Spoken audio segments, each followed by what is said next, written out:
Je vais parler de l'avancée du projet écriture.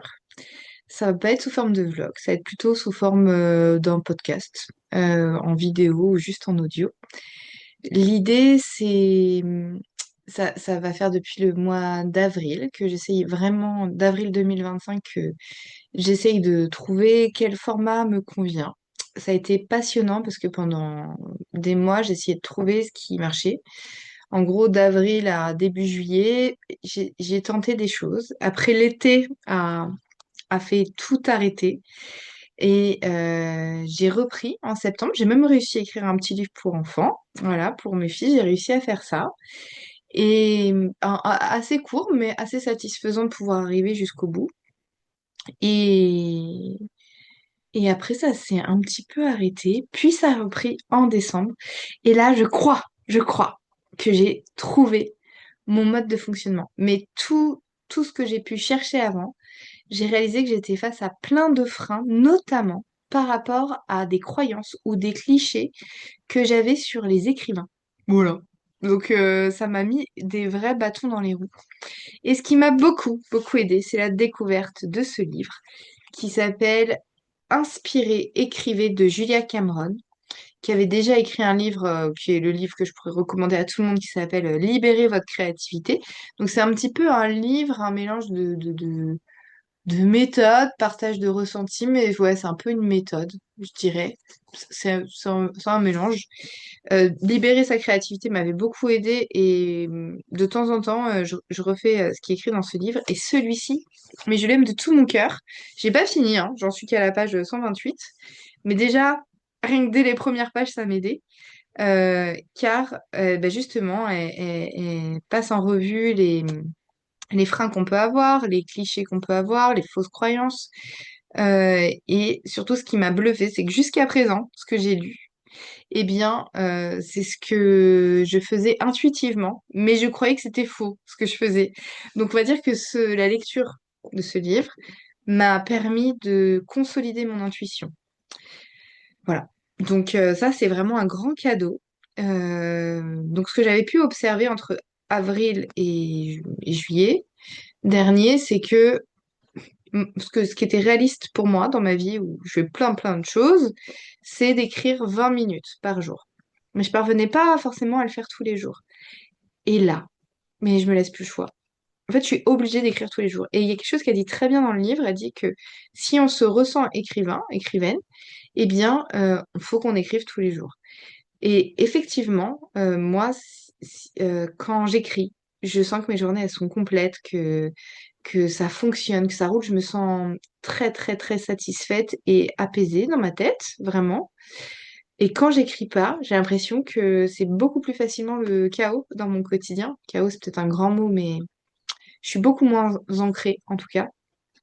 Et, et c'est de l'ordre en qualité de vie. C'est comme si je perdais 70% de qualité de vie quand j'écrivais pas. Et ça se joue à 20 minutes par jour de quelque chose qui est important pour moi. Donc c'est tout à fait faisable. Il y a un concept qu'elle met dans le livre que je crois que j'aime par-dessus tout, et je crois que c'est pour ça que j'arrive à garder ma constance. Elle dit qu'il faut écrire euh, dans son quota le plus bas.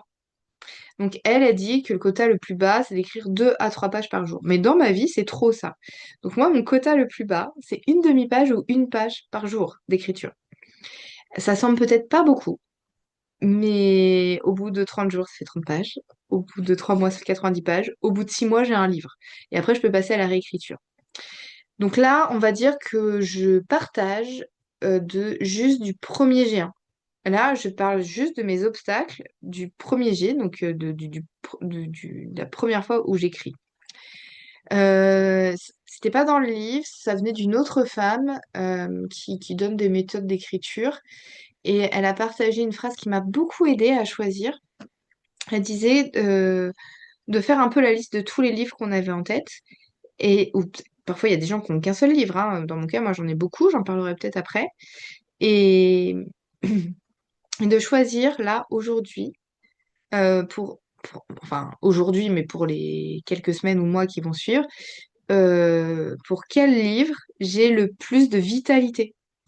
Et c'était très surprenant. Du coup, moi, c'était pas celui que j'avais forcément en tête, mais quand je me suis connectée à moi-même pour sentir où allait ma vitalité d'écriture, eh bien, c'était pour le tout dernier livre que j'avais en tête. Et j'avance, hein. J'avance vraiment bien.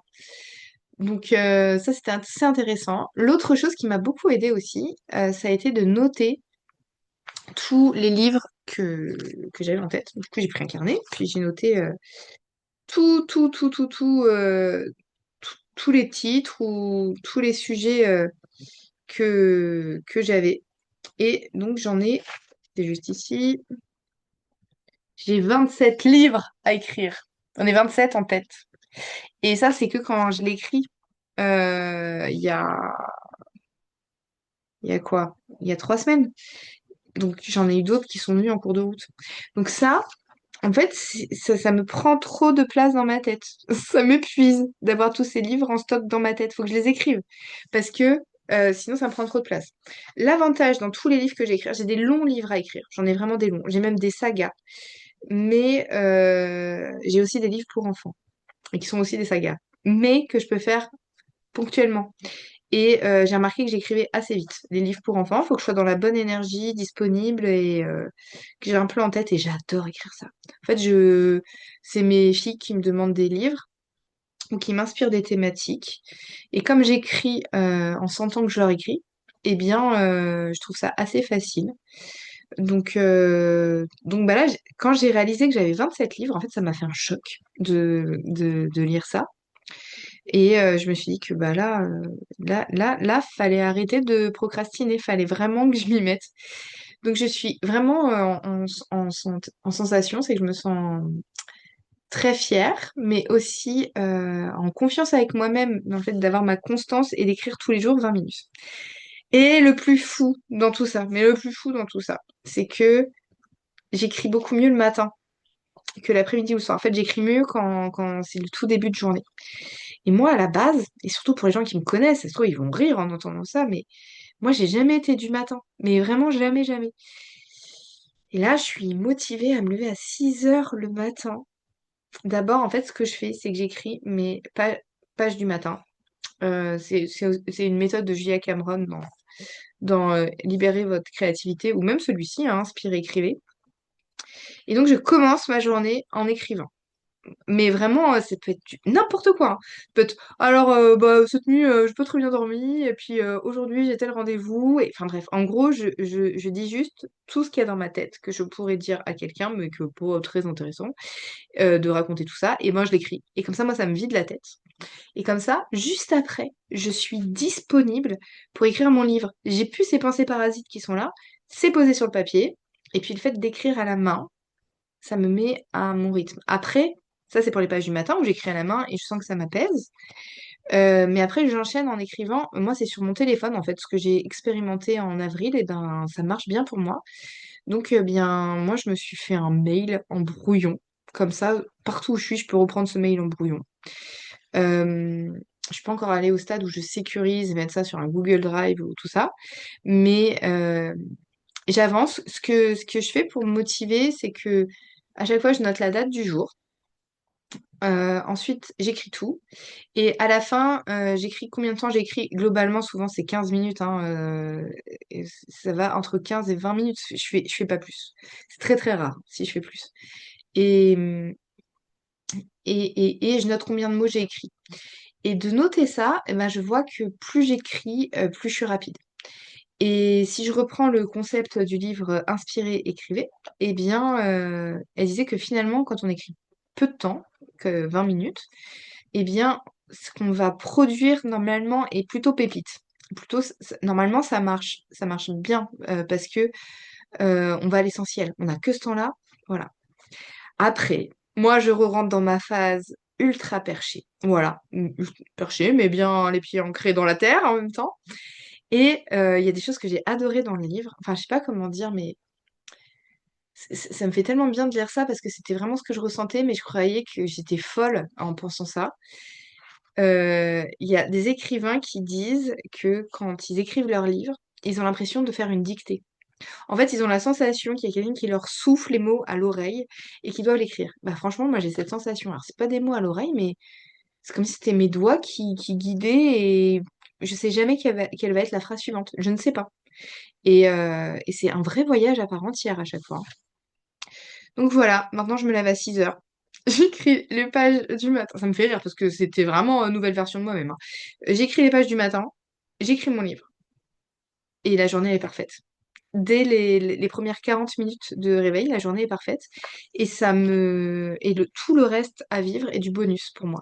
Parce que je crois que cette facette d'écrivaine qui est là en moi depuis que je suis petite, si je j'exagère pas, elle est là depuis que j'ai 8 ans, que je rêve de faire ça. Et là, j'en ai 37. Alors, ça fait longtemps quand même. Eh bien, ça y est. Là, je me laisse plus le choix. De toute façon, j'ai noté que ma priorité de l'année, c'était l'écriture. Donc, j'écris tous les jours. Voilà.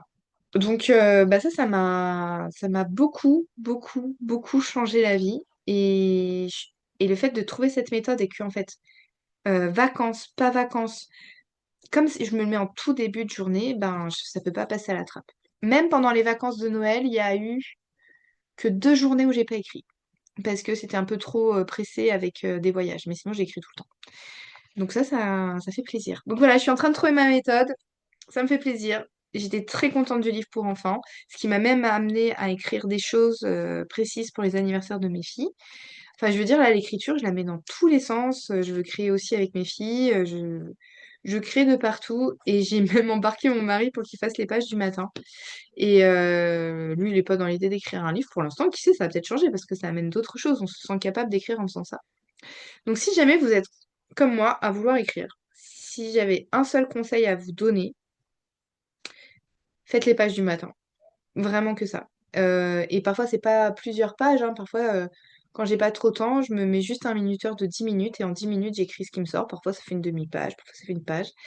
Mais ce qui est intéressant quand on fait les 3 pages, c'est que les dernières pages, souvent, il ressort des choses très intéressantes. Elles sont moins faciles à écrire, mais ce qui ressort, c'est vraiment sympa. Donc voilà, c'était une petite mise à jour d'où ça en était, de mon grand rêve de l'écriture. Et ça avance bien. Voilà, je suis très contente de ça.